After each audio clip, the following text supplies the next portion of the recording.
Hello दोस्तों। आज के पॉडकास्ट में हम चर्चा करेंगे प्रोजेक्ट टाइगर के बारे में। कैसे भारत में प्रोजेक्ट टाइगर लागू हुआ, उसके बहुत सारे फायदे और उसके बहुत सारे नुकसान के बारे में, और क्या किया जाए जिससे कि ये नुकसान फायदे में बदल जाए। तो दोस्तों, हुआ क्या था कि 1969 में दिल्ली में एक मीटिंग चल रही थी, IUCN, international union of conservation of nature. उसकी जनरल बॉडी की मीटिंग थी और वहाँ पर मिस्टर कैलाश सांखला जी ने खड़े होके, जो कि वहाँ पे एज ए मेंबर अटेंड कर रहे थे, उन्होंने बोला था कि भारत में टाइगर बिल्कुल खतरे में है और 1827 यानी 1827 टाइगर भारत में बचे हैं। ये बात 1969 की है, भारत की आज़ादी के बाद की। और उसमें किसी भी व्यक्ति ने उस वक्त विरोध नहीं किया था इस बात का कि इसके संरक्षण के उपाय किए जाने चाहिए। उनका भी प्रस्ताव था, सारे लोग इस बात से सहमत थे कि भाई टाइगर को बचाना बहुत ज़्यादा ज़रूरी है।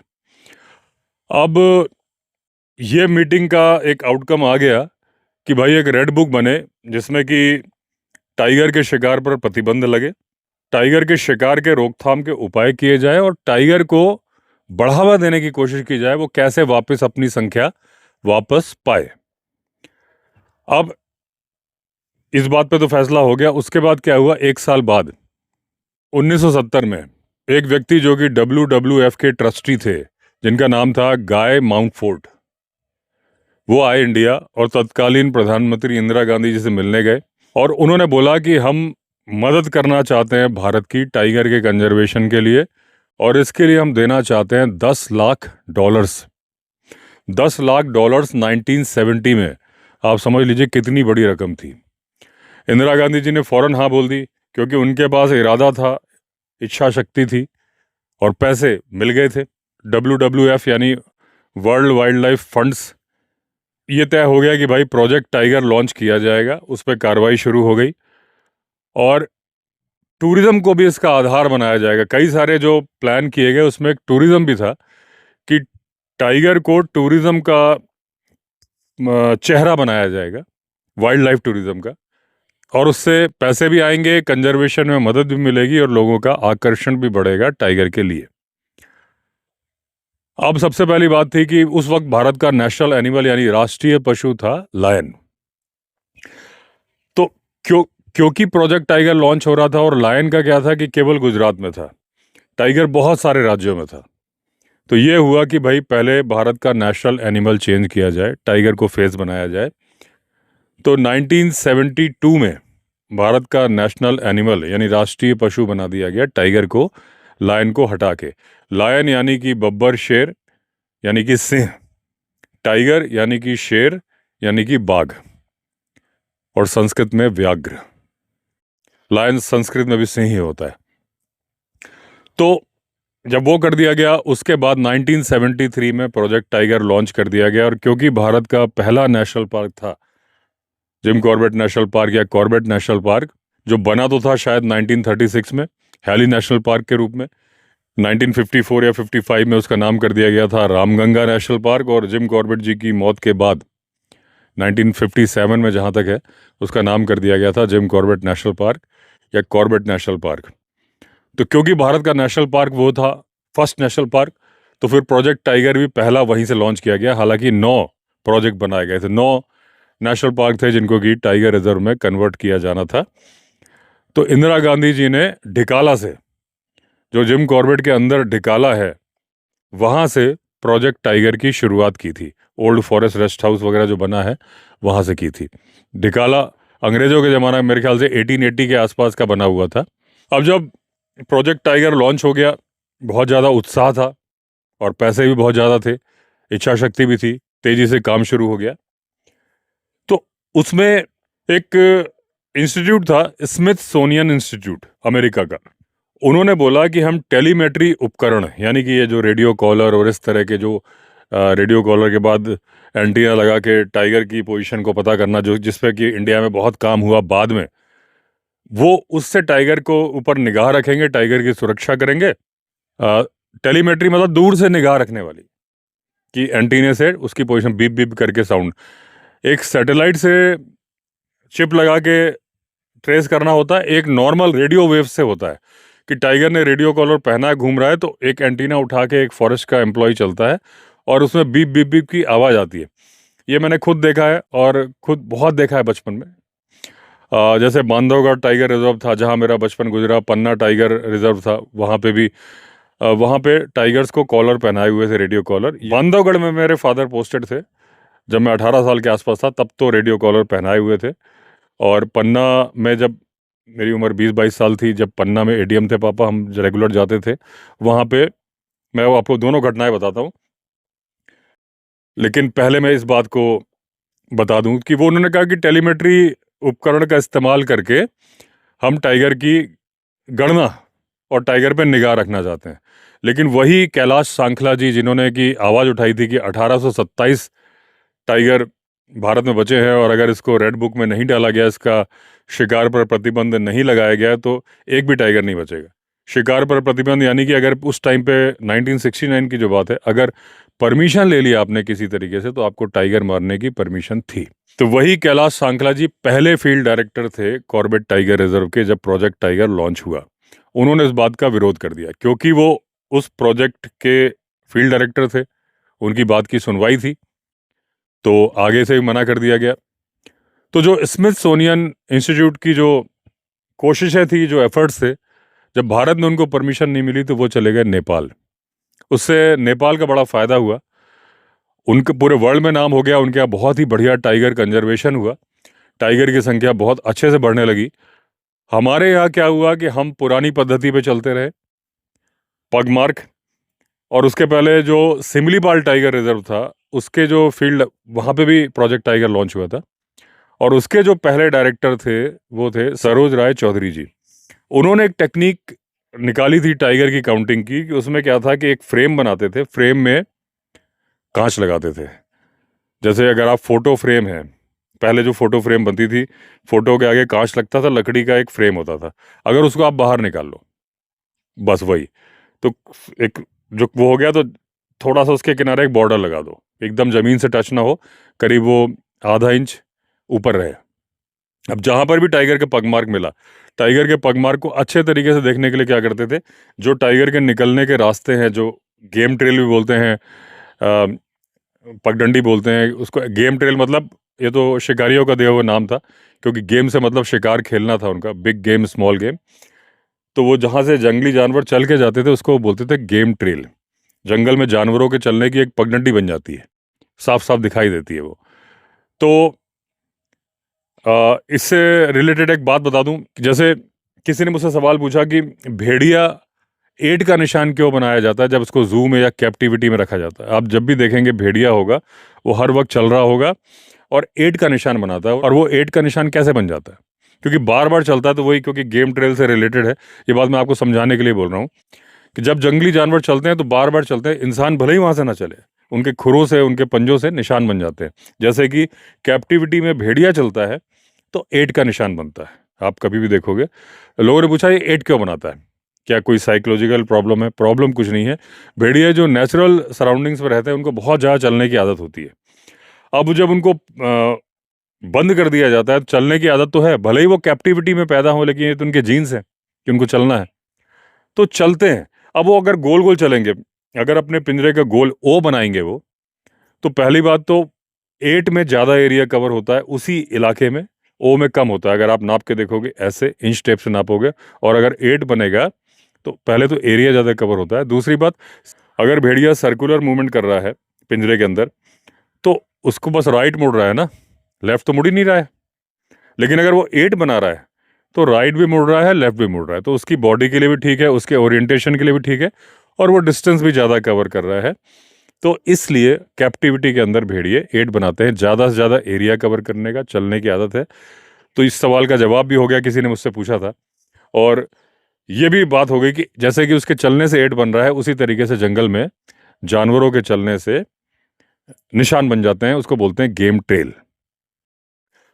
तो गेम ट्रेल जहां होता है, जहां मालूम, और वहां टाइगर के पग मार्क मिलते हैं, तो ये पता चल जाता है कि यहां से टाइगर भी जाता है।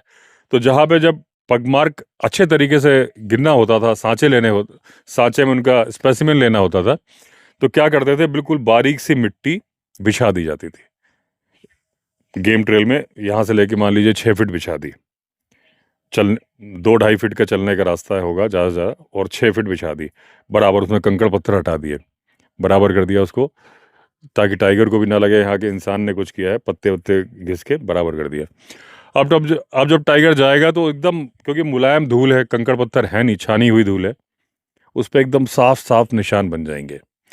अब उसका जब स्पेसिमेन निकालना है, तो वो जो सरोज राय चौधरी जी की टेक्निक थी कि एक कांच लिया, उसके चारों तरफ लकड़ी लगा दी, थोड़ा सा आधा इंच या 1 इंच नीचे तक की, अब उस कांच के फ्रेम को या जो भी था सांचे को उसके ऊपर रख दिया।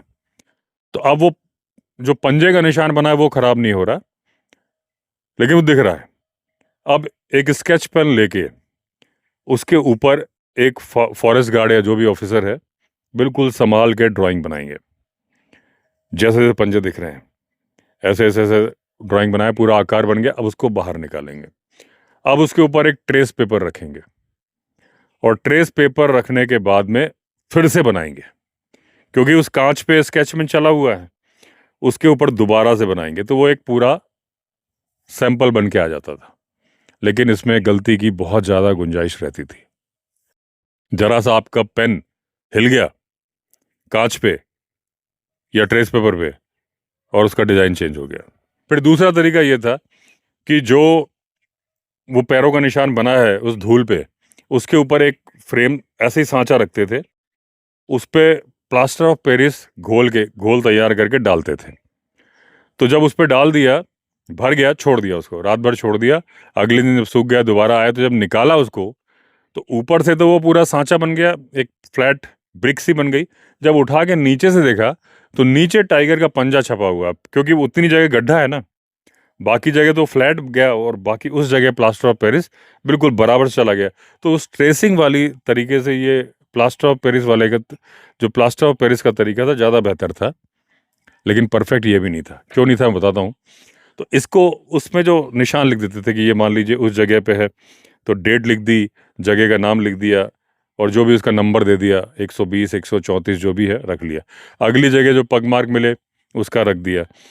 तो अभी क्या हुआ, मान लीजिए एक ही टाइगर चल के गया है, तो उन्होंने आगे और पीछे के दोनों के पैरों के निशान ले लिए, या चारों पैरों के निशान ले लिए, 4 सैंपल निकल आया। चारों का नंबरिंग उन्होंने एक ही दी, मान लीजिए 120 ब्रैकेट में 1, 120 ब्रैकेट में 2, 3, 4, कि ये 4 हैं, मतलब टाइगर एक ही है ये। उस इलाके में भी कर रहे हैं, और उसको वो बाकायदा नापते थे, उस पर R&D करते थे। लेकिन प्रॉब्लम क्या हो जाती थी कि एक स्पेसिमेन तो ये धूल भरी मिट्टी जो इन्होंने बिछाई है इससे आता था, आगे जाके कहीं उन्हें कीचड़ में भी स्पेसिमेन मिलते थे, उसके भी उन्होंने जब साथ प्लास्टर ऑफ पेरिस भरा तो कीचड़ में पैर थोड़े से फैल जाते थे। तो वही 120 नंबर वाला टाइगर जो था, हो सकता है वहां गया हो, लेकिन वो 121 का स्पेसिमेन आ जाता था, उसको दूसरा टाइगर समझ लेते थे, क्योंकि थोड़ा फर्क है। तीसरा, जब तक फॉरेस्ट की टीम पहुंची, वो 1 दिन पुराना नहीं, 5 दिन पुराना हो गया। 5 दिन पुराना होने की वजह से वो धूल के निशान में क्या होता है, हवा से धीरे धीरे धूल के कण गिरते हैं, निशान थोड़ा सा बड़ा हो जाता है। कभी भी आप भुरभुरी मिट्टी में, नदी के किनारे की रेत में देखेंगे तो टाइगर के पंजे का निशान ज्यादा बड़ा दिखता है। नदी के किनारे की रेत में टाइगर के निशान बहुत ज्यादा मिलते हैं। मोहान में नदी है, ऐसे जहां भी टाइगर है वहां पहले पथरीले नदी होती है, फिर पीछे पीछे रेत होती है, इसमें निशान मिलते हैं। अब उस पर जब प्लास्टर ऑफ पेरिस डाला, थोड़ा बड़ा हो गया, तो उन्होंने कहा ये तो भाई 122वां नंबर टाइगर है। टाइगर एक ही है, 3 बार रिकॉर्ड हो गया। चौथा क्या था कि वही धूल वाले जो उन्होंने मिट्टी डाली है उस पर चल के जा रहा है। पहली बार तो नॉर्मल चाल से चल के गया था जहां डाला, अगली जगह पे थोड़ा तेजी से चल के चला गया। जब तेजी से चलता है तो थोड़ा सा मिट्टी पीछे को हल्की सी धकेलता है, मतलब दौड़ के नहीं, चाल में मान लीजिए एक चल के गया और थोड़ा तेज, स्पेसिमेन चेंज हो जाता है, उसके नाप चेंज हो जाती है। जब उसमें प्लास्टर ऑफ पेरिस भरेंगे, नाप चेंज, तो वो भाई साहब 123 नंबर का टाइगर हो गया। टाइगर एक ही था, 3 टाइगर रिकॉर्ड हो गए। तो इस तरीके से ये टेक्निक गलत थी, लेकिन वहाँ नेपाल तरक्की कर रहा था, क्योंकि वहाँ पर टेलीमेट्री उपकरण, एपरेटस, इंस्ट्रूमेंट्स, उनका इस्तेमाल हो रहा था। जब तक भारत को इस बात का एहसास हुआ कि ये गलती हो गई है, तब तक बहुत देर हो चुकी थी। ये 1970s में बात इम्प्लीमेंट करने की बात थी भारत में। बहुत देर कई सालों के बाद ये बात लागू हो पाई।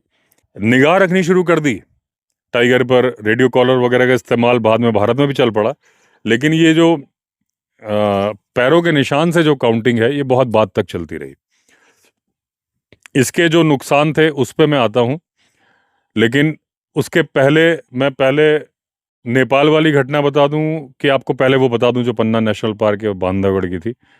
पहले मैं नेपाल वाली बात बता देता हूँ। नेपाल में क्या हुआ कि टाइगर का कंजर्वेशन तो बहुत बढ़िया हुआ, क्योंकि स्मिथसोनियन इंस्टीट्यूट काम कर रहा था, अमेरिका की संस्था थी, सब बढ़िया हो रहा था। लेकिन नेपाल में जंगलों की बहुत ही बेतहाशा कटाई हुई। उसके बाद टाइगर्स के अंदर भगदड़ मच गई, और उन्हें नहीं मालूम होता कि क्या नेपाल है क्या इंडिया है, उनके लिए तो जंगल है।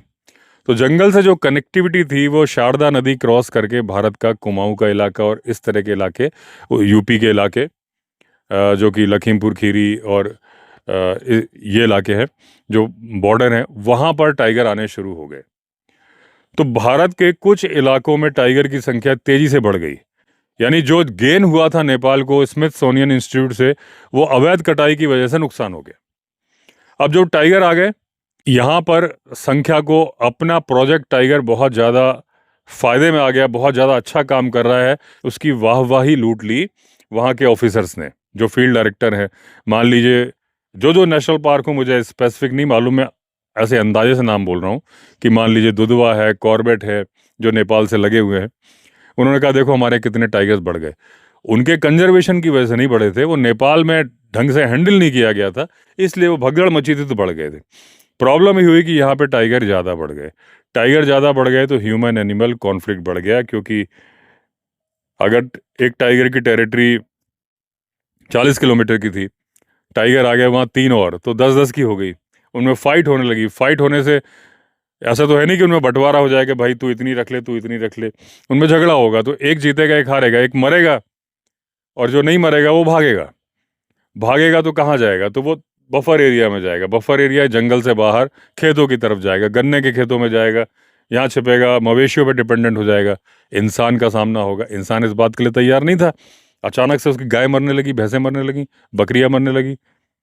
अच्छा, मुआवजे की पद्धति ना पहले ठीक थी ना आज ठीक है। इतनी ज़्यादा ब्रांचेज में मैं जो इतनी बातें बता रहा हूँ, ब्रांचेज इतनी ज़्यादा हो जा रही है कि मुझे याद करना मुश्किल हो जाएगा कि मुझे क्या क्या आपको बताना है। लेकिन मैं आपको बता दूं कि मुआवजे की पद्धति में क्या है कि पहले तो सारे डिसीजन की, कोई ह्यूमन एनिमल कॉन्फ्लिक्ट, कोई जानवर मैन ईटर बन रहा है, इसका डिसीजन लेने का अधिकार था चीफ वाइल्ड लाइफ वार्डन को। आज एनटीसीए के पास है, सेंटर में है ये अधिकार, जिसके लिए चीफ वाइल्ड लाइफ वार्डन को चिट्ठी लिखी जाती है, एप्लीकेशन दी जाती है कि ये जानवर जो कि एनटीसीए गाइडलाइन है, डेंजरस फॉर ह्यूमन हो गया है, इसका एक्शन लिया जाए, ट्रैंकुलाइज किया जाए, फिर ज़रूरत पड़े तो मारा जाए। वो चिट्ठी चीफ वाइल्ड लाइफ वार्डन भेज देते हैं एनटीसीए में। यहाँ मैं आपको बता दूं 2 सेंट्रल बॉडीज़ हैं।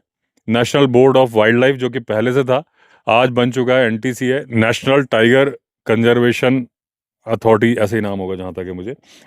इसके हेड होते हैं देश के वन मंत्री, और जो national board of wild life है उसके हेड होते हैं भारत के प्रधानमंत्री। तो लेकिन ज़्यादातर सुनवाई आजकल एनटीसीए से होती है, तो एनटीसीए के पास जाएगी, वो परमिशन देंगे, तब चीफ वाइल्ड लाइफ वार्डन नीचे परमिशन देंगे कि इसके ऊपर ये एक्शन लिया जाए। लेकिन जहाँ तक मेरी जानकारी है, मुआवजा देने का जिम्मा अभी भी राज्य के ऊपर है। तो जो मुआवजा कौन सा, जब टाइगर ने किसी जानवर को मार दिया या किसी इंसान को मार दिया, तो जो बदले में मुआवजा दिया जाता है, और उसके लिए राज्य सरकार हमेशा बोलती है हमारे पास बजट नहीं है, क्योंकि उनका कहना है जिसकी परमिशन सेंटर से आ रही है। तो यहाँ पे एक कॉन्फ्लिक्ट है। तो अब मैं वापस नेपाल वाली बात पे आता हूँ कि जो टाइगर आ गए ज़्यादा, और जो टेरिटरी फाइट में जो गांव की तरफ भागे, गांव में जब किसी की गाय मरने लगी, भैंस मरने लगी, बकरी मरने लगी, वो जब मुआवजे के लिए जा रहे थे, मुआवजा मिल नहीं रहा था कि बजट नहीं है, इंक्वायरी, तो लोगों में गुस्सा बढ़ जाता था। तो वो क्या करते थे कि मरे हुए जानवर के ऊपर जहर डाल देते थे, क्योंकि बदले की भावना कि हमारा जानवर मर गया और हमें मुआवजा नहीं मिल रहा। अगर मुआवजा सही समय पे मिल जाए तो टाइगर की आधे टाइगर की जो इस तरह से हत्याएं होती नहीं होंगी। तो मुआवजा मिलने के बाद बदला की भावना से कोई ग्रसित हो बहुत कम होगा ऐसा। तो देना है बाद में, लेकिन वही अगर टाइमली दे दिया जाए। हालांकि इसमें कैचेस भी है, बहुत सारे लोग फर्जी मुआवजा लेने पहुंच जाते हैं। लावारिस गाय मरती है, उसको पहुंच जाते हैं लेके, रिपोर्ट लेके कि ये हमारी गाय है, मुआवजा दो। तो इंक्वायरी करना बहुत ज़रूरी है, लेकिन जिस तरह से सिस्टम है तो इंक्वायरी की जा सकती है। पहले पुराने ज़माने में ऐसा बहुत हुआ था उस टाइम पे कि जहाँ पर कहीं पे भी जानवर, जंगल में भी मरी हुई हड्डियाँ मिली तो लोग हड्डियाँ लेके पहुंच जाते थे कि ये हमारे जानवर मरे हैं, मुआवजा दो। आज उसका एक सिस्टम है, जहां जानवर मरेगा पहले रिपोर्ट करोगे, फॉरेस्ट गार्ड आएगा, फोटो खींचेगा, लोकेशन निकालेगा, सब कुछ उसका तरीका है। पहले लोगों से बोला जाता है अगर तुम्हारी गाय मार दी तो कांटे से कवर कर दो ताकि टाइगर उसे जंगल में खींच के ना ले जाए। जिस जगह पे मारी है, अगर वो जगह जंगल के अंदर है तो मुआवजा नहीं मिलेगा। अगर वो जगह जंगल के बाहर है, यानी टाइगर इंसान के इलाके में आया है, तो मुआवजा मिलेगा। गाय अगर जंगल में गई है तो मुआवजा नहीं मिलेगा। वो पूरा प्रोसेस मैंने अपने एक वीडियो में दिखाया है, मैं वहीं पर था जब ये प्रोसेस चल रहा था। तो इस तरीके से जब टाइगर की संख्या बहुत ज़्यादा बढ़ गई, कॉन्फ्लिक्ट तेज़ी से बढ़ गया, बहुत ज़्यादा तेज़ी से टाइगर की संख्या कम हो गई, बदले की भावना से लोगों ने मारे, आपस में टेरिटोरियल फाइट में मरे। तो जो स्मिथसोनियन इंस्टीट्यूट से जो नेपाल को फ़ायदा हुआ था, वो फ़ायदा बाद में इस अवैध जंगल की कटाई से फ़ायदा नुकसान में बदल गया। अब मैं आपको पहले वो वाली बातें बता दूं जो इसी से रिलेटेड है। जब बांधवगढ़ नेशनल पार्क में, जब मैं 18 साल का था, पापा के साथ जाता था सफ़र, जब भी वो जाते थे उनके साथ गाड़ी में बैठ के चला ही जाता था। तो उस वक्त जब हम गेट में जाते थे, ताला गेट से एंटर होते थे, तो वहाँ पे एंट्री गेट पे मालूम चल जाता था। हमारा ड्राइवर सईद था, वो पूछता था कहाँ दिखा टाइगर, लोकेट हुआ? तो वो चौकी वाले बोलते थे जो भी इलाकों के नाम है मुझे याद नहीं, वहाँ लोकेट हुआ है। उनके वायरलेस पे सूचना आ जाती थी कि आज टाइगर यहाँ यहाँ लोकेट हुआ है। तो उस टाइम पे टूरिज्म भी प्रमोट करने का था। हालांकि हमारा टूरिज्म से कोई लेना देना, पापा का टूरिज्म से कोई लेना देना नहीं था, लेकिन जब हमें टाइगर देखना होता था हम वहाँ जाते थे। और वहाँ पे गवर्नमेंट, फॉरेस्ट डिपार्टमेंट हाथियों का इंतजाम रखता था टूरिस्ट के लिए भी। तो जिप्सी बहुत कम होती थी, पूरे ट्रिप के दौरान हमें एक आध जिप्सी मिल जाती थी, और उसमें भी ज़्यादातर अंग्रेज होते थे। इंडियन तो दिखते थे, कभी कभी दिखते थे घूमने वाले, वरना सारे अंग्रेजी होते थे। तो वो उसमें हाथी पे बैठ के, अगर, क्योंकि ज़रूरी तो नहीं कि जहाँ टाइगर लोकेट हुआ वो सड़क के जहाँ जिप्सी चलती है वहाँ हो, बांधवगढ़ में पहाड़ियाँ भी हैं, तो वहाँ आगे हो, तो फिर हाथी पे बैठ के टाइगर दिखा दिया जाता था। टाइगर साइटिंग के चांसेस बहुत ज़्यादा होते थे। ये बात मैंने बताई टेलीमेट्री उपकरणों के प्रयोग के बारे में, कि उस 90s में इंडिया में इस्तेमाल हो रहा था, इस बात से मुझे याद आ रहा है। उसके बांधवगढ़ के बाद पन्ना में मेरे फादर की पोस्टिंग थी। उसकी एक घटना मुझे याद है, जब हम लोग, हमारे कुछ रिलेटिव्स आए थे, हम गए थे जंगल के अंदर, तो जब फॉरेस्ट ऑफिसर ने अपना वायरलेस ऊपर करके देखा तो उसमें टाइगर नहीं नज़र आ रहा था। पूरे में घुमाया एक गाड़ी के ऊपर खड़े होके, और उसमें कहीं भी बीप बीप नहीं बोल रहा था। उन्होंने कहा सर आसपास की रेंज में टाइगर फिलहाल नहीं है। कहीं तो ठीक है, हम अपना घूमने चले गए। ये था कि टाइगर नज़र आएगा नहीं। अंदर एक जगह आती है जहाँ पे मुझे याद नहीं क्या है, बड़ी सी खाई थी और उसके नीचे पानी सा होता था। अभी की मैं फ़ोटो देखता हूँ तो उसमें रेलिंग लगी हुई है, लेकिन जब मैं जिस टाइम की मैं बात बता रहा हूँ तब रेलिंग नहीं थी वहाँ पे। और वहाँ पे फॉरेस्ट के डिप्टी रेंजर या फॉरेस्टर का घर भी था, क्योंकि वहाँ बैठ के हमने चाय वगैरह पी थी, उसके बिल्कुल पास में थी जगह वो। वहाँ हम ऐसे ही देख रहे थे, फ़ोटो वगैरह खिंचवा रहे थे, अचानक मैंने ही देखा, हमारे पास 2-3 गाड़ियाँ थी, कई लोग थे, मैंने देखा कि ये, मैंने उनसे बोला, वो फॉरेस्टर या रेंजर जो भी थे खड़े थे, मैंने कहा ये कुत्ते यहाँ कैसे घूम रहे हैं दूर से? तो देखा तो अरे उन्होंने कहा टाइगर, तो टाइगर के कब्ज थे नीचे। वो ऊपर हम लोग आए थे तो उससे वो भागने शुरू हो गए थे, और भाग के जा रहे थे, उतने में टाइगरेस भी कहीं गड्ढे में बैठी थी, वो भी निकली, और आराम से जो धीरे धीरे तो बच्चे और वो भागते भागते दूर चले गए थे, और हम बहुत देर तक उन्हें देखते रहे थे। जूम कैमरा होता नहीं था हमारे पास, तो कोडैक का कैमरा था 800 रुपये वाला, उससे फ़ोटो आ नहीं सकती थी, दूर था। तो ये घर, तो उसमें भी ये हुआ था, क्यों नहीं वो बीप बीप में उनके एंटीना में आए थे, जबकि ज़्यादा दूर नहीं थे उस जगह से, क्योंकि ये खाई के अंदर थे। तो रेडियो सिग्नल्स वहीं अटक जा रहे थे, ऊपर नहीं जा रहे थे, इसलिए फॉरेस्ट वालों को नहीं मालूम चला था। तो पन्ना में भी टेलीमेट्री उपकरणों का प्रयोग हो रहा था, ये 1997 के आसपास की बात है। और टेलीमेट्री उपकरणों का इससे ये भी साबित होता है कि ये सैटेलाइट वाला नहीं था। सैटेलाइट का होता तो भले ही वो उस गॉर्ज के अंदर थे या खाई के अंदर थे, वो ऊपर जाता और सिग्नल मिल जाता, लेकिन क्योंकि ये जिस तरह से रेडियो सिग्नल होते थे या जैसे हमारे मोबाइल के सिग्नल भी होते हैं कि कहीं आप बेसमेंट में हो तो नहीं पकड़ते, ऐसे ही क्योंकि वो खाई के अंदर थे तो नहीं पकड़ रहे थे। वापस अपनी बात पे आ जाते हैं कि टेलीमेट्री उपकरणों का प्रयोग जब भारत में नहीं इस्तेमाल किया गया तो उससे नुकसान क्या हुए। एक तो गलत कैलकुलेशन आने लगी, प्रोजेक्ट टाइगर इम्प्लीमेंट हुआ, बहुत सारे रूल बनाए गए, टाइगर की सुरक्षा होने लगी। लेकिन अब जो हुआ, जो इस तरह के आंकड़े आने लगे, जो फील्ड डायरेक्टर्स जब टाइगर की सेंसस होती थी उसमें आंकड़े थोड़े से प्रेस्टीज का इशू बन गए। मैंने पहले भी एक वीडियो में बोला था कि वो ये मैटर बन गया। एक पहले ऐड आता था किसी वॉशिंग पाउडर का कि भला उसकी कमीज मेरी कमीज से सफ़ेद कैसे। तो उन्होंने कहा उसके यहाँ 40 आए, हमारे यहाँ 30 नहीं। तो क्योंकि उसमें आपको मालूम चल रहा है कि ये एक ही टाइगर के दो है, 120 और 121 हो गए, थोड़ा सा फर्क है, लेकिन उसकी संख्या बढ़ा चढ़ा के बताई जाने लगी। तो उसके 40, हमारे 41, ऐसे करके होने लगे। अब 41 चला गया, उसके बाद 4 साल बाद जब सेंसस हुई तो अगले ने 43 डाल दिया, एक्चुअल तो 30 थे। और जब एक फील्ड डायरेक्टर ऐसा आया जिसने सोचा कि नहीं नहीं, मैं तो भाई जेन्युइन ही डालूंगा, मुझे प्रेस्टीज से कुछ लेना देना है नहीं। अब उसने गिनती गिनी तो 30 वाले 35 ही हुए थे, लेकिन पुराने आंकड़े बोल रहे हैं 43। अब अगर वो 35 लिखते हैं तो ये होगा कि जब आपने चार्ज लिया तो घट गए, तो आप काम क्या कर रहे हैं।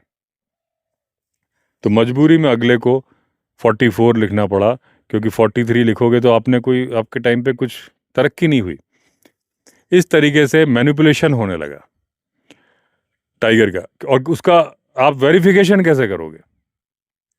वेरिफिकेशन जब सेंसर जो वो सांचे पड़े हैं उन्हीं से तो करोगे ना। सांचे पे जो नंबर लिख दिए गए, सांचे को आप नाप लो, इंच टेप से ही तो नापोगे, कंप्यूटर से नापने का तो सिस्टम ही नहीं था। तो वो तो जैसा नापा गया वैसे ही नाप लो दोबारा, तो वैसे ही वही कैलकुलेशन आएगी। सांचे अगर वो सुरक्षित रखते रहे होंगे, मुझे पता नहीं है कि किसी कमरे में रखने में टूट भी जाते होंगे, मेरा अंदाजा है, या हो सकता है फोटो खींच के रख ली जाती हो, या हो सकता है सांचे ही रखे जाते हो। इससे रिलेटेड, अच्छा जो बातें मैं बोल रहा हूँ सिर्फ सुनी सुनाई नहीं, फैक्ट है। नाम लेके नहीं बोल रहा, क्योंकि मैं नाम लेके बोल सकता हूँ लेकिन ज़रूरत नहीं है, क्योंकि किसी व्यक्ति से, किसी से कोई प्रॉब्लम तो नहीं है। ये तो एक समस्या और इसका आगे सुधार हो, इस बारे में ये बात है ना, अवेयरनेस बढ़ाने की बात है। किसी से व्यक्तिगत दुश्मनी तो है नहीं।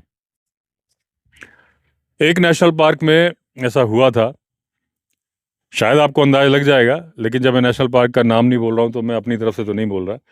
टाइगर की संख्या वहां पर खत्म हो गई थी, गिने चुने टाइगर रह गए थे।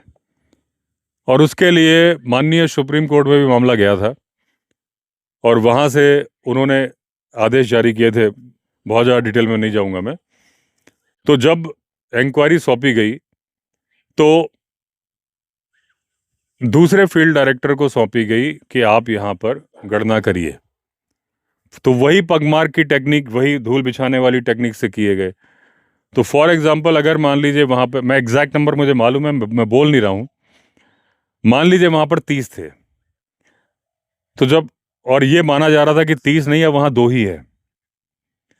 जब उन्होंने कैलकुलेशन करी उसी टेक्निक से, तो उन्होंने जो रिपोर्ट दी, 30 के उन्होंने 32 लिख दिए कि 2 टाइगर ज्यादा है। रिपोर्ट चली गई, सब हो गया।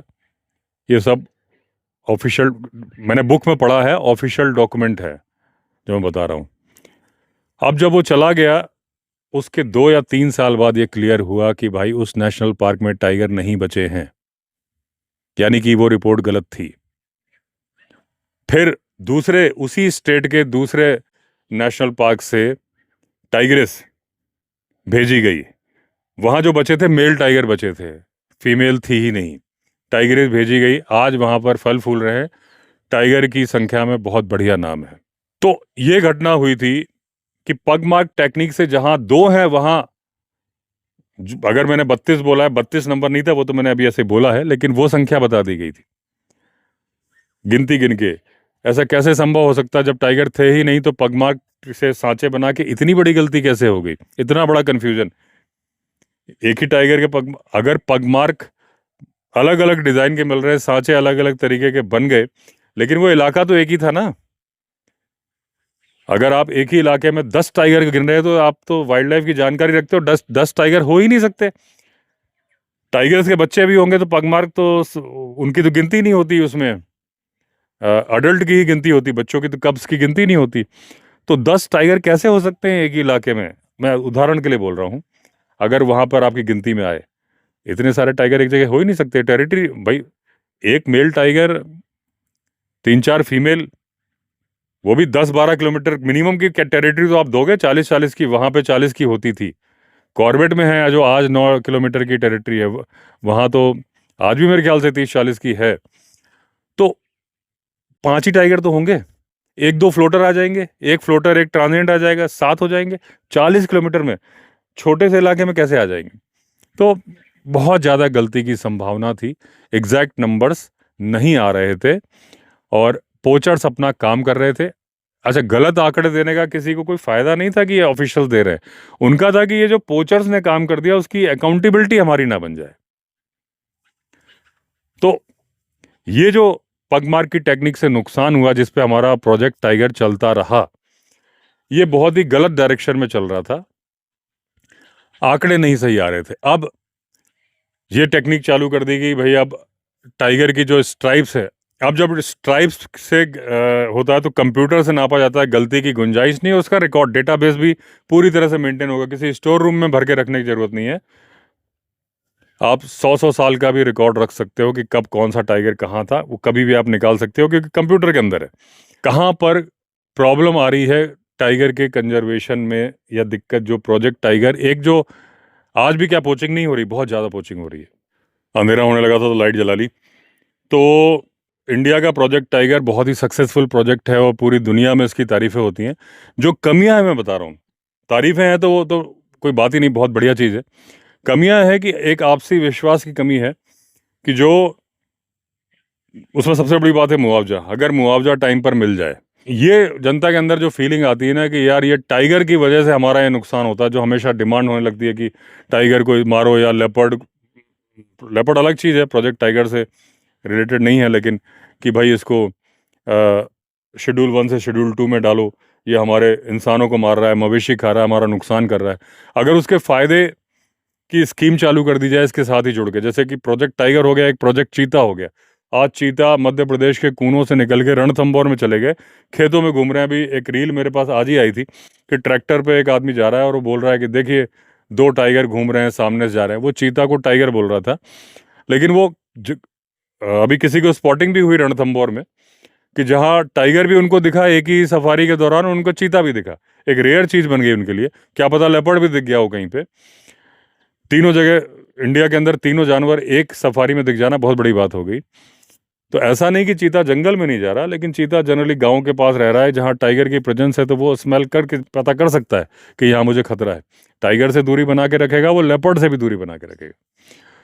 तो अब जब जानवर मारते हैं तो एक मुआवजे वाली अगर स्कीम क्लियर हो जाए और उसके लिए सबूत मांगा जाए। ऐसा नहीं कि पहले ऐसे जो हुआ था कि हड्डियां लेके पहुंच गए लोग, मुआवजा दो, या मरी हुई गाय दूसरे की, कुछ ना कुछ एक सबूत का सिस्टम बनाया जाए, बन सकता है। वैसे सबसे बढ़िया तरीका है कि एक बफर एरिया में कैमरा इंस्टॉल कर दिया जाए। फॉरेस्ट डिपार्टमेंट में ऐसे कैमरे इस्तेमाल किए जाते हैं कई जगह, मैंने देखे हैं सफारी के दौरान भी। मुझे याद नहीं आ रहा है कहाँ देखें, कि जहाँ बड़े बड़े टावर खड़े करके पिलर पे ऊंचाई पे हाई कैपेसिटी कैमरा लगाए जाते हैं। होता है कि बाद में फुटेज निकाल के उसको कंप्यूटर पे जूम कर सकते हैं, दूर दूर की फुटेज निकाल सकते हैं। तो अगर एक टावर पे 4 कैमरे लगाए, चारों डायरेक्शन कवर हो गई, तो उस दौरान जब घटना, जैसे आजकल सिटीज़ के अंदर हो गया है कि कहीं पे भी कैमरे से पुलिस आसानी से पता कर लेती कौन सी वारदात हुई, कहाँ पे हुई, जनरली कैमरे से मालूम चल जाता है। एक तरीका है, क्योंकि बहुत बड़ा इन्वेस्टमेंट नहीं है ये कैमरे इतने महंगे नहीं आते। लेकिन इससे मुआवजे वाला प्रॉब्लम सॉल्व हो जाएगा कि शायद थोड़ी काफ़ी हद तक, अगर उस कैमरे की रेंज के अंदर वो घटना हो रही है तो कहाँ हुई घटना बताओ, वहाँ का कैमरा चेक किया। वो खासतौर पे जो बफर एरिया, घने जंगल के अंदर की बात मैं नहीं बोल रहा हूँ, लेकिन जब इंसान की आबादी है, इंसान की एक लिमिट है ना, क्योंकि जंगल के अंदर अगर जानवर जा रहा है तो वैसे भी आपको मुआवजा नहीं देना है। जंगल के बाहर अगर आपका टाइगर आ रहा है तो आपको मुआवजा देना है, तो वो एरिया कैमरे से कवर किए जा सकते हैं। तो मुआवजे की स्कीम एकदम क्लियर हो गई, वो सामने दिख जाएगा। जब कोई रिपोर्ट करेगा वहां मारा, उस जगह का कैमरे की आप फुटेज निकालो, जूम करो, टाइगर ने मारा, वीडियो फुटेज दिख रही है, मारा है नहीं मारा है तो आप झूठ बोल रहे हो, क्लियर हो गया, दूध का दूध पानी का पानी। अगर वो सच बोल रहा है तो मुआवजा, जैसे फॉर एग्जाम्पल है कि गाय का मुआवजा जहाँ तक मेरी जानकारी उत्तराखंड में 30,000 के आसपास है। बकरी का मुआवजा मेरे ख्याल से 4-5 हज़ार है। तो होता क्या है कि वही गांव वाले अगर बकरी मारी जाती है तो मुआवजे के लिए नहीं जाते, क्योंकि उनका कहना है इतना लंबा प्रोसीजर है कि हम, क्योंकि कोई दिहाड़ी जो बकरी पाल रहा है, कोई दिहाड़ी कर रहा है, कोई अपने खेत में काम कर रहा है, बोले अच्छा दूर रहते हैं जंगल से, किराया एक तरफ का अगर 100 रुपये किराया हो गया जाने का आने, फिर वहाँ ई रिक्शा करके ऑफिस तक जाएगा, 150 खाना खाएगा, 50-60 रुपये का तो खाना खाएगा, 200 रुपये आने का, यानी कि 400 रुपये तो किराया लग गया। और उस आदमी को अगर 500 से 700 रुपये दिहाड़ी मिलती थी, वो भी ख़त्म हो गई, यानी एक बार जाने के लिए उसका 1100 रुपये करीब खर्चा हो गया। और अगर 4 या 5 चक्कर लग गए तो उसके 5500 रुपये तो खर्च हो गए। उसके बाद अगर उसको 5,000 रुपये मुआवजा मिल गया, अगर ईमानदारी से मिल गया तो, और अगर उसको देते वक्त कहीं भ्रष्टाचार हुआ कि 500 रुपये देने पड़ गए तो 4500, लेकिन अगर ईमानदारी से मिल गया तो 5,000 मिला तो 5500 तो खर्च हो गए, तो वो क्यों जाएगा? इसलिए नहीं जाते। लेकिन वही व्यक्ति अगर गाय मारी जाएगी उसकी तो जाएगा। क्यों? क्योंकि खर्च तो वही किराए में 5500 होने हैं जो आप भागा दौड़ी में, लेकिन मिलेगा 30,000 रुपये। तो अगर मुआवजा सही वक्त पर मिल जाए, इन कैमरे का कि भाई सीधी सी बात है, तुम बताओ कहाँ तुम्हारी गाय मारी, एक बार फॉरेस्ट गार्ड जाके वहाँ की लोकेशन निकाल ले, वो लोकेशन जिस कैमरे में कवर हो रही है निकाल ले, अंदाजा कब मारी, रात में मारी दिन में मारी, बस वो बैक करके देखो, पता चल गया है, फाइल भेज दो उसको, उसके अकाउंट में खाते, उसके अकाउंट में पैसे डालने हैं, जो भी सिस्टम है कि भाई तुम घर बैठो तुम्हारे अकाउंट में पैसा आ जाएगा, जो भी कागजी कार्रवाई कर दो। इससे विश्वास बढ़ेगा और जानवरों के प्रति नफरत कम होगी, और जो जहर डालने वाली घटनाएं होती हैं ये काफ़ी कम हो जाएंगी। पोचिंग वाली कम नहीं होगी, क्योंकि पोचिंग इसलिए नहीं हो रहा है, पोचिंग तो व्यापार के लिए हो रहा है, अवैध व्यापार जिसमें टाइगर के अंगों का व्यापार हो रहा है, उसके लिए तो सुरक्षा करनी होगी। हालांकि उसके लिए भी वो कैमरे काम में आएंगे, जो आपने लगाए हैं कैमरे, उसमें भी वो अवैध गतिविधियां नजर आ जाएंगी। और उसमें गतिविधियों में यह भी नज़र आ जाएगा कि सही समय पर सही गश्त हो रही है कि नहीं हो रही। अब जब ये टेक्नोलॉजी का इस्तेमाल हो रहा है तो उसमें बहुत बढ़िया टेक्निक का इस्तेमाल हो रहा है। वो है कि फॉरेस्ट गार्ड्स के पास एक ऐप होती है, उसमें वो जाते हैं, भले ही वो मोबाइल नेटवर्क के बाहर होते हैं, जब वो मोबाइल नेटवर्क में आते हैं तो उनकी ऐप अपडेट कर देती है, जो उनकी कंट्रोल रूम है उसमें अपडेट हो जाता है उनका पूरा मूवमेंट, ये कहाँ कहाँ गए थे। पगमार्क की फ़ोटो भी अगर ये लेते हैं तो इन्हें वो लोकेशन साथ में टैग करनी पड़ती है, तो ऑथेंटिक हो गया कि एक ही पगमार्क 5 बार नहीं दिखा सकते, वो आपने एक जगह दिखाया फ़ोटो, लोकेशन भी जाती है साथ में कि ये इस जगह का है, ये इस जगह का है। पगमार्क का सेंसस में इस्तेमाल नहीं होता, लेकिन टाइगर के मूवमेंट में तो इस्तेमाल होता है। तो अगर ये तरीका कर दिया जाए, दूसरी एक बात है, थोड़ा सा अविश्वास की भावना होती है फॉरेस्ट ऑफिसर्स और जनता के बीच में। ये मेरा एक आरोप नहीं है, मेरा एक सवाल है, क्योंकि मुझे जानकारी नहीं है, क्योंकि मेरे वीडियो बहुत सारे आईएफएस ऑफिसर्स देखते हैं, मुझे मैसेज भी करते हैं, बहुत सारे फील्ड डायरेक्टर, बहुत सारे चीफ वाइल्ड लाइफ वार्डन भी देखते हैं। तो मेरा एक उनसे ही सवाल है, अगर ये आरोप नहीं है, मैं दोबारा बोल रहा हूँ, सवाल है, जिज्ञासा है कि भारत में टाइगर पालने की परमिशन, पहले राजा महाराजा पालते थे, जमींदार लोग पालते थे, लेकिन जब प्रोजेक्ट टाइगर लॉन्च हुआ उसके साथ ही टाइगर को पालना गैर कानूनी बना दिया गया 1973 में। 1974 में सिमलीपाल टाइगर रिजर्व के फील्ड डायरेक्टर सरोज राय चौधरी जी ने टाइग्रेस खैरी को पाला था, अपने बंगले में ही पिंजरे में भी रखते थे। तो उन्हें परमिशन किस कानून के तहत मिली थी ये मेरी जानकारी में नहीं है। अगर आप फॉरेस्ट ऑफिसर की जानकारी में या पब्लिक में बहुत सारे वाइल्ड लाइफ लवर हैं उनकी जानकारी में थी तो वो आप मुझे लिख के बताइएगा। तो उससे क्या होता, अविश्वास ये आता है कि अगर आप अफसर हो तो आपको परमिशन मिल जा रही है। मैं कहता हूँ किसी को अगर रिसर्च और डेवलपमेंट के लिए मिली तो जू में मिलनी चाहिए, रेस्क्यू सेंटर में मिलनी चाहिए, अपने प्राइवेट घर में नहीं। अपने बेडरूम में सुलाने की परमिशन रिसर्च और डेवलपमेंट में नहीं होती। मैं उनका फ़ैन हूँ, उन्होंने अच्छा काम किया, मैं सवाल नहीं उठा रहा, और जो इस दुनिया में नहीं है उन पर सवाल उठाने का मेरा कोई अधिकार भी नहीं, ना ही मैं ऐसा इंसान हूँ। मैं एक प्रोजेक्ट टाइगर पे डिस्कस कर रहा हूँ, टाइगर की भलाई के लिए तो मैं बात कर रहा हूँ। यहाँ मेरा उदाहरण का ये है कि जब प्रोजेक्ट टाइगर लॉन्च हो गया तो उसके बाद अगर परमिशन मिलती है तो जनता के मन में एक अविश्वास की भावना आती है कि कानून जनता और अफसरों के लिए अलग है। उदाहरण के लिए एक सड़क टाइगर रिजर्व के अंदर से जा रही है और डामरीकरण हो गया, पक्की सड़क है, दूसरी सड़क बनाने की परमिशन फॉरेस्ट डिपार्टमेंट नहीं देता है। तो पहली वाली का क्यों दिया था, सवाल यह है। दूसरी के लिए कई बार पीडब्ल्यूडी और फॉरेस्ट डिपार्टमेंट में बड़े झगड़े चलते हैं, फाइल जाती है, वो कहीं ना कहीं एक ईगो का कॉन्फ्लिक्ट हो जाता है। और उससे क्या होता है, उस सड़क के पीछे जो सफर कर रहे होते हैं गांव वाले, कई बार फॉरेस्ट डिपार्टमेंट बोलते हैं कि हम डामरीकरण नहीं करने देंगे, हम पेवर्स बिछा देंगे। इंटरलॉकिंग पेवर्स होते हैं सीमेंट के। इससे, डामर से और पेवर से जानवर की हेल्थ पे क्या फर्क पड़ता है मुझे नहीं समझ में आ रहा। क्या सड़क बनाते वक्त डिस्टरबेंस कम होता है पेवर्स में? मेरे ख्याल से पेवर्स में ज़्यादा होता है। क्या जानवर के पैरों को नुकसान कम होता है? पेवर्स में ज़्यादा होता है। लेपर्ड के जो पैर होते हैं डैमेज होते हैं हार्ड सरफेस में, डामर की रोड से ज़्यादा डैमेज होते हैं पेवर्स से। तो पेवर्स को बिछाने का क्या उसको अस्थाई माना जाता है? तो अस्थाई और स्थाई से जानवर पे क्या फ़र्क पड़ रहा है ये मुझे नहीं मालूम, लेकिन ये इस तरीके के जो नियम होते हैं उससे जनता के मन में आक्रोश पैदा हो जाता है उस टाइगर रिजर्व के प्रति। और टाइगर रिजर्व के प्रति नहीं, उस टाइगर के प्रति। क्योंकि यहाँ मैं प्रोजेक्ट टाइगर के बारे में बात कर रहा हूँ। अगर मैं दूसरे नेशनल पार्क के बारे में बात कर रहा हूँ तो सारे जानवर का नाम लेता, जबकि उसका कोई कसूर नहीं है। उसने नहीं बोला कि ये परमिशन नहीं, क्योंकि ये इसके लिए सिर्फ फॉरेस्ट ऑफिसर्स टाइगर के लिए जिम्मेदार नहीं होने चाहिए। एक अलग से मॉनिटरिंग यूनिट बननी चाहिए जो साथ में मॉनिटर करे। ऐसा ना हो कि फॉरेस्ट डिपार्टमेंट के ऑफिसर जो रिपोर्ट दें, बहुत सारे इलाके हैं जहां अंदर पब्लिक जा ही नहीं सकती, जो रिपोर्ट पब्लिश करी वही मान्य है, अगर जब तक कोई ऑडिट करने ना जाए। एक बॉडी होनी चाहिए जो कि जानवरों की और इंसान के बीच काम करनी चाहिए, सरकार द्वारा नियुक्त किया जाना चाहिए। जैसे कि सिर्फ अफसर सरकार को नहीं चलाते हैं, जनप्रतिनिधि भी होते हैं।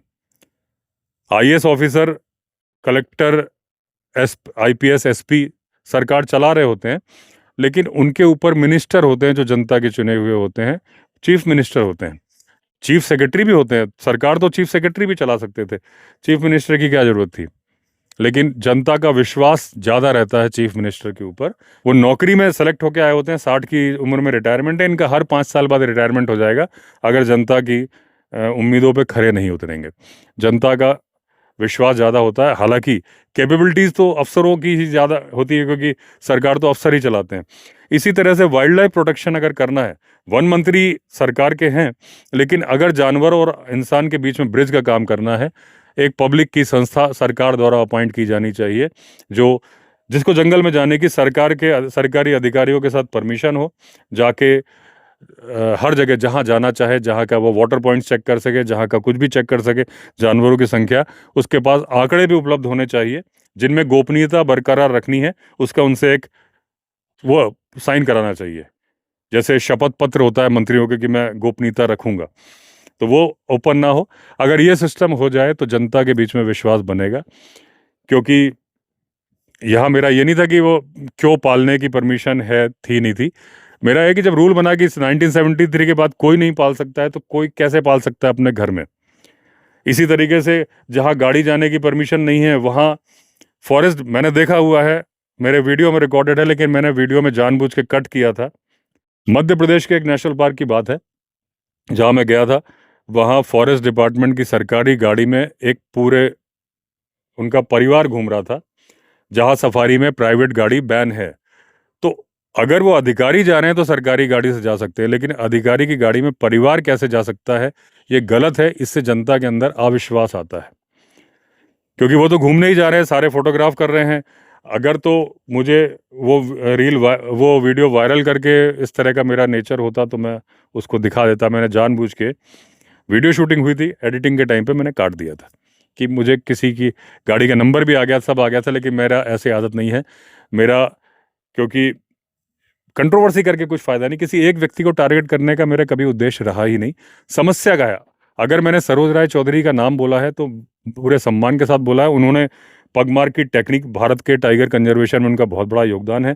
खैरी भी जो उन्होंने पाली थी, उससे उन्होंने बहुत सारे प्रयोग किए, बहुत सारा टाइगर के बारे में ऐसी जानकारी मिली जो कि हमें नहीं थी, क्योंकि जंगल में नहीं कर सकते थे। उसकी आदतों के बारे में, कब वो क्या खा रही है, क्या क्या छोड़ रही है, उसको कौन सा मांस पसंद है, कौन सा नहीं है, ये सब उन्होंने R&D की थी, जो कि उन्होंने पब्लिश करी। मेरे पास उनकी बुक भी है, मैं पढ़ता भी हूँ। तो बात यहाँ पर उसकी नहीं है, बात यह है कि जनता को है कि भाई हमें फिर वो प्रयोग करने की परमिशन क्यों नहीं मिलती, क्यों हम सरकारी अधिकारी नहीं, इसलिए मैं कहता हूँ बिल्कुल नहीं मिलनी चाहिए जनता को भी। वो टाइगर खिलौना बन जाएगा। लेकिन मैं कहता हूँ सरकारी अधिकारियों को भी घर में पालने की नहीं मिलनी चाहिए। अब नहीं मिलती, तब क्यों मिली, ये सवाल है। अगर सरकारी अधिकारी का परिवार जा रहा है तो उसे भी जिप्सी में जाना चाहिए, उसे सरकारी गाड़ी में जाने का अधिकार नहीं होना चाहिए। ये अविश्वास पैदा होता है, एक बैरियर खड़ा करता है जनता और अधिकारियों के बीच में।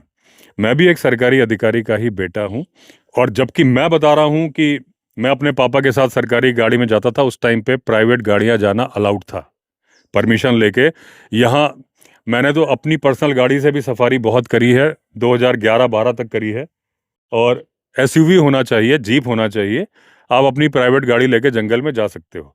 तो अगर ये रूल होता कि प्राइवेट गाड़ी में जाना अलाउड नहीं है, तो मेरे फादर तो मुझे ज़िंदगी में लेके जा नहीं सकते थे।